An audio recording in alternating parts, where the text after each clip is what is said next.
ఏదైనా చిన్నోళ్ళు కొంచెం తొంటరోళ్ళే కదండి మామూలుగా. అంటే పరిశుద్ధాత్మ దేవుని కోసం నేను ఆ మాట అంటలేదు, కానీ సహజంగా ఇంటిలో పెద్దవాళ్ళు ఎప్పుడు కూడా చాలా నెమ్మదస్తులు, శాంతపరులుగానే ఉంటారండి. చిన్నోళ్ళు ఉంటారే గడుసోళ్ళు, అల్లరోళ్ళు, చెప్పిన మాట వినరు, తిరుగుబాటు చేసేవాళ్ళు. పెద్దోళ్ళైనా కాస్త సమతంగా స్థిమితంగా ఆలోచించి నెమ్మదపడతారేమో కానీ అబ్బో చిన్నోళ్ళు అస్సలు మాట వినరండి. అలాంటి పరిశుద్ధాత్ముడు.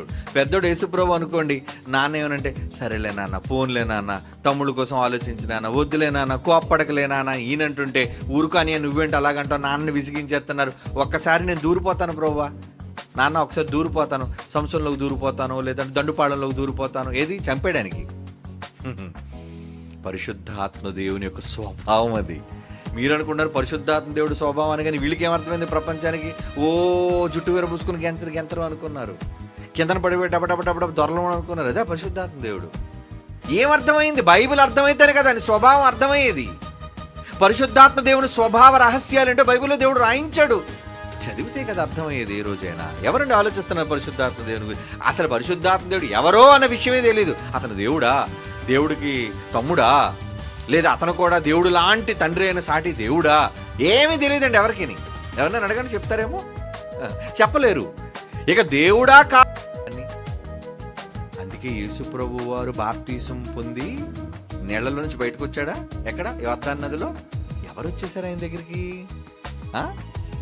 ఎందుకు రావాలి పరిశుద్ధాత్మ దేవుడు? యేసుప్రభు ఒంటరిగా చేయలేడేంటి? ఏమండి, ఒంటరిగా యేసుప్రభు చేయలేడా? ఎందుకు పరిశుద్ధాత్మ దేవుని ఆగమనం జరగాలి? తమ్ముడు రారా, అప్పుడప్పుడు అమ్మాళ్ళు ఎవరైనా చెల్లితో కానీ అక్కతో కానీ అమ్మ కొట్టుకెళ్ళి రావే అనేసి అంటే, చెల్లి నువ్వు రావే వెళ్ళొద్దాం, తమ్ముడు నువ్వు రారే వెళ్ళొద్దాం. ఎందుకు వీళ్ళు జంటగా వెళ్ళాలనుకున్నారు?